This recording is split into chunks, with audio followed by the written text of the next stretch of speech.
저희가 코 성형을 할 때 가장 기본적으로 사용하는 연골이 네 가지가 있는데요. 만약에 채취 과정에서 부분이 끊어지거나 그러면은 콧등을 지지하는 구조가 약해지기 때문에 콧대가 내려앉게 되는데요.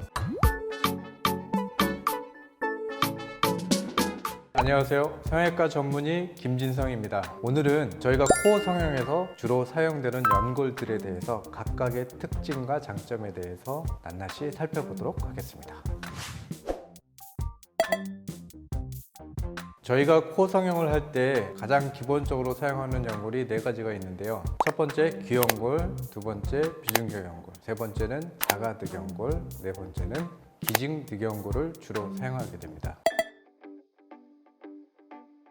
실제로 우리 귀를 보면은 전체가 연골로 되어 있습니다. 하지만 귀연골을 채취할 때는 귀 모양을 유지하는 프레임 부분, 이 부분은 남겨놓고 위아래 보면은 움푹 들어간 부분이 있는데 이 부분 연골을 채취해서 쓰게 됩니다. 귀연골의 가장 큰 특징은 탄성이 좋고 부드럽다는 것입니다. 그래서 주로 코끝 성형이나 콧날개 연골 이식을 할 때, 그리고 짧은 코를 수술할 때는 코끝 연골을 아래로 밀어주고 위에서 고정하는 용도로 사용하게 됩니다. 또한 귀연골을 조금 길게 떼서 양쪽으로 포개서 쓰게 되면은 코끝을 지지하는 용도로도 사용할 수 있는데요. 다만 연골의 강도가 그렇게 강하지는 않기 때문에 코끝 높이가 어느 정도 있는 경우에서 코끝을 자연스럽게 높이고자 할 때 코끝을 지지하는 용도로 사용하게 됩니다. 앞에서 말씀드린 것처럼 귀는 전체가 연골로 되어 있는데 중요한 것은 귀 모양을 유지하는 프레임 부분을 남겨놓고 채취해야 합니다. 이렇게 되면 귀 모양에는 변화가 없고 따라서 마스크를 쓰시는데도 큰 문제가 없습니다. 하지만 이 프레임 부분이 같이 채취가 되었다면 지지 구조가 약해지기 때문에 약간의 변형이나 힘이 약해질 수는 있습니다.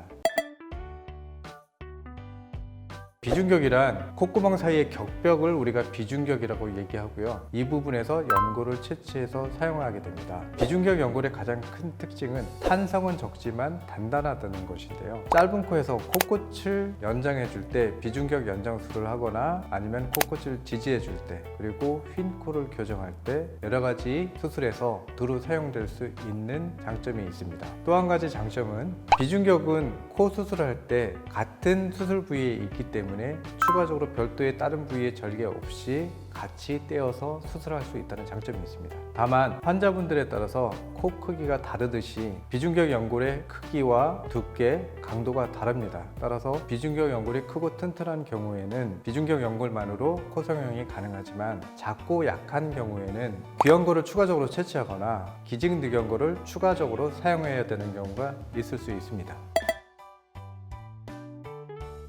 비중격 연골을 사용하지 못하는 경우는 몇 가지가 있을 수 있는데요. 사람에 따라서 비중격 연골이 크고 두꺼운 경우도 있지만 작고 얇고 약한 경우가 있습니다. 이럴 경우 비중격 연골을 채취하게 되면 기본적인 지지 구조가 약해지기 때문에 비중격 연골을 떼지 않고 다른 연골을 사용해서 수술하는 것이 유리합니다. 두 번째는 이전에 비중격 망곡증 교정 수술을 하면서 비중격 일부를 제거하는 경우가 있는데요. 이때는 당연히 연골이 없기 때문에 사용할 수가 없습니다. 생길 수 있습니다. 코에서 코뼈와 비중격 연골이 만나는 부분은 코의 모양을 유지하는 가장 중요한 포인트입니다. 따라서 이 부분을 키스톤 부분이라고 얘기하는데 우리가 비중격을 채취할 때도 이 부분을 보존해야 되는데 프레임이 되는 부분은 남겨놓고 아래쪽 뒤쪽에서 떼게 됩니다. 만약에 채취 과정에서 이 키스톤 부분이 끊어지거나 그러면은 콧등을 지지하는 구조가 약해지기 때문에 콧대가 내려앉게 되는데요. 이 모양이 말한장처럼 생겼다 그래서 안장코가 된다라고 이제 얘기를 하게 됩니다. 하지만 성형외과 선생님들이라면 기본적으로 이 내용에 대해서는 숙지를 하고 계십니다. 따라서 이 부분을 잘 보존하고 채취를 한다면 기능적으로는 크게 문제가 없습니다.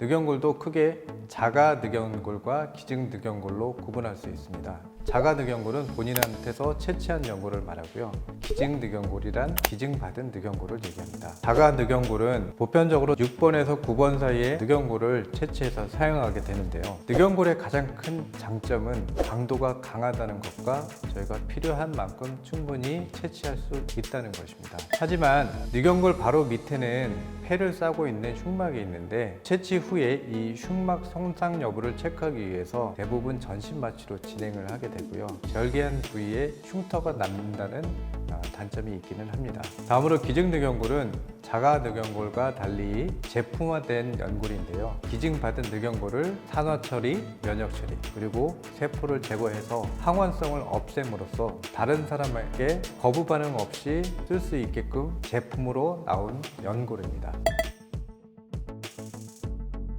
자가늑연골은 실제로 연골을 떼고 난 다음에 휘어지는 와핑 현상이라는 게 있습니다. 그래서 채취하고 난 다음에 일정 시간 식염수에 담가두고 잘 다듬어서 쓰게 되는데요. 만약에 이 다듬은 연골도 휘어진다면 휘어진 서로 상반된 연골을 서로 중첩시켜서 쓰게 되면 와핑 현상을 어느 정도 기술적으로 보완할 수 있습니다. 다음으로 기증늑연골의 흡수에 대해서는 실제로 많은 환자분들이 여쭤보시는 것인데요. 기증늑연골을 제품을 보면은 연골에 따라서 조직 친밀도나 강도가 다 다릅니다. 따라서 1차적으로는 단단한 연골을 잘 선별해서 쓰는 것이 중요하고요. 환자의 코의 피부 안의 상태 이런 것들을 고려해서 적합한 강도의 연골을 사용하는 것이 가장 중요합니다. 오늘은 코 성형에 사용되는 기본적인 연골들에 대해서 알아봤는데요. 각각의 특징이 있고 장단점이 있습니다. 따라서 어떤 연골이 좋다, 이것만 쓰겠다 이렇게 하시는 것보다는 본인의 코 상태에 맞게끔 필요한 부분에 필요한 연골을 쓰는 것이 가장 중요합니다. 오늘 내용이 여러분들께 도움이 되었다면 좋댓 구알 부탁드립니다.